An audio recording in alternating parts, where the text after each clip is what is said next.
It's the Mind That Matters with Lisa Snow. Fed up with inflation.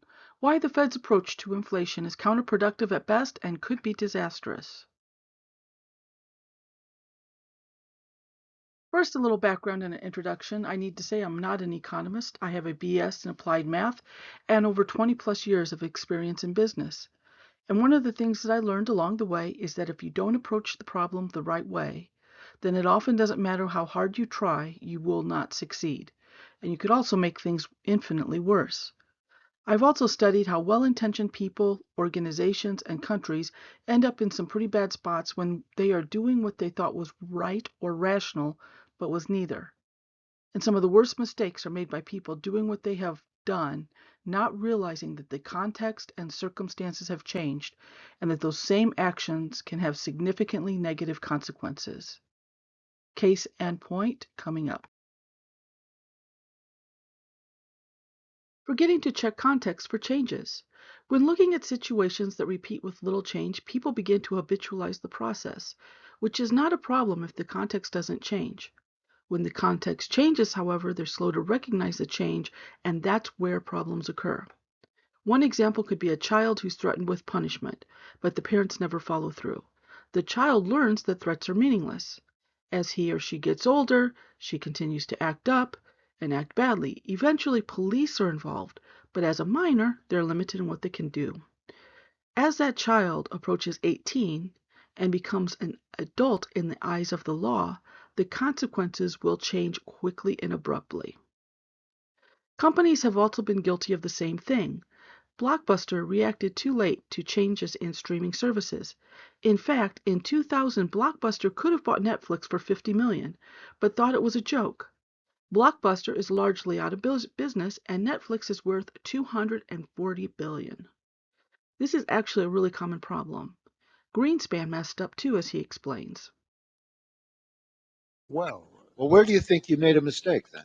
I made a mistake in presuming that the self-interest of organizations, specifically banks and others, was such as that they were best capable of protecting their own shareholders and the equity in the firms. Another example, the actions of the Fed and Congress now. Basically, they're treating inflation as a demand-only problem because historically demand has had the biggest impact on inflation. Times have changed, but people are still going on business as usual. Basically happened to us as we had massive stimulus and an economy that could only produce so much. We had huge levels of demand, and those huge levels of demand kept pushing up prices and pushing up wages. But ultimately, it was you put too much water in the bathtub overflows. You put too much demand into the economy, and you get high and rising prices. And now for some facts.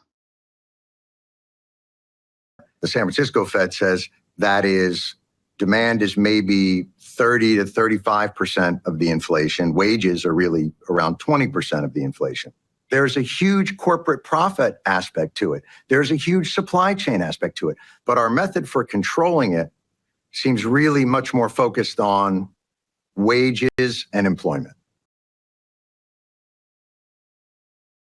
While there's some inconsistencies with language and terms, you can see here that labor costs are significantly lower recently than they have been historically in the past when it comes to growth and inflation. But that has not stopped other media from citing labor wages and increases in salaries as a primary driver of inflation. And why did it go up why have they gone up so far so fast? Because inflation kind of got away from us during the pandemic, as everybody knows, and the Fed had to move aggressively to try to tamp it down. Everything so forth.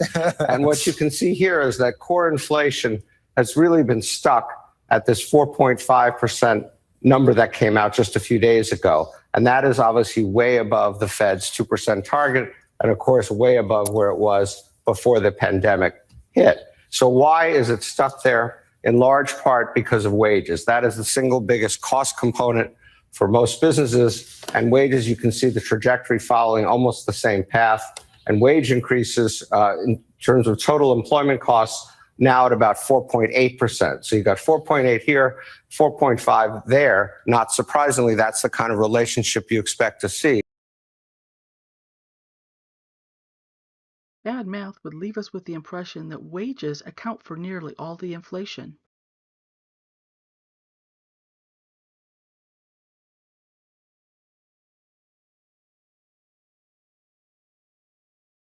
Using bad math or intuitive math, it looks like everything else would account for 1%. If you have salary and wage inflation at about 4%, total inflation at 5%, then it looks like everything else would be about 1%.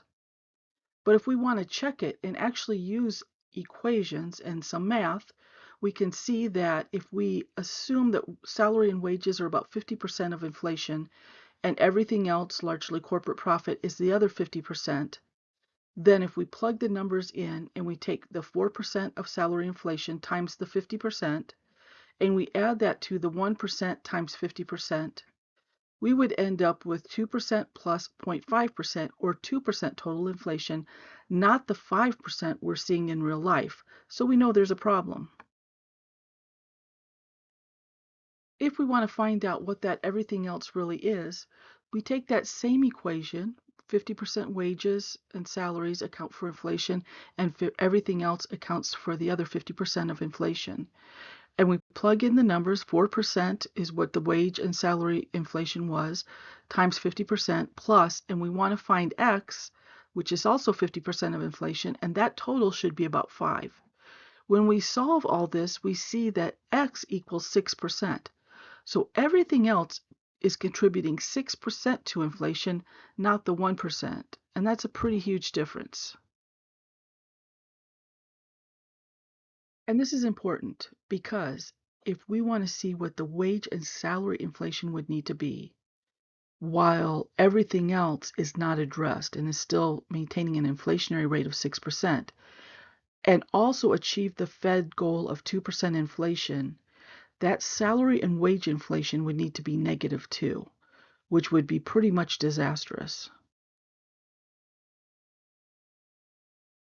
Now, if we want to see what everything else would need to be if we still wanted to achieve an inflationary rate of 2%, while wage and salary inflation stayed at 4%, we see that everything else would need to have an inflation rate of 0%.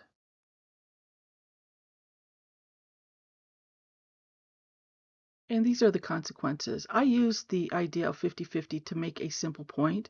The situation is far more complicated, but the Fed acting as business as usual poses risk.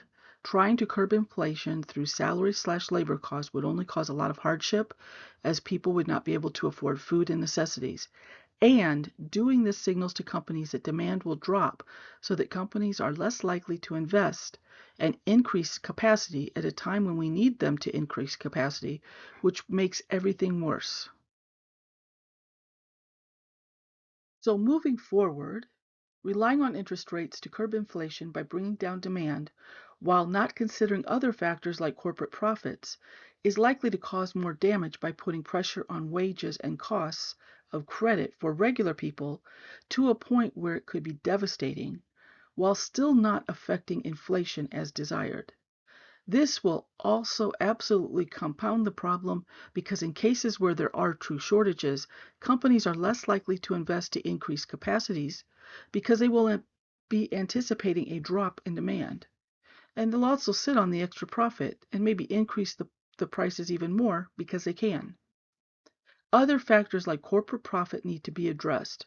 For those who think that the government should not be involved, please consider the first people we blame for higher prices. It is not the profit-taking, greedy corporations, but the government. This has been The Mind That Matters with Lisa Snow, fed up with inflation, why the Fed's approach to inflation is counterproductive at best and could be disastrous.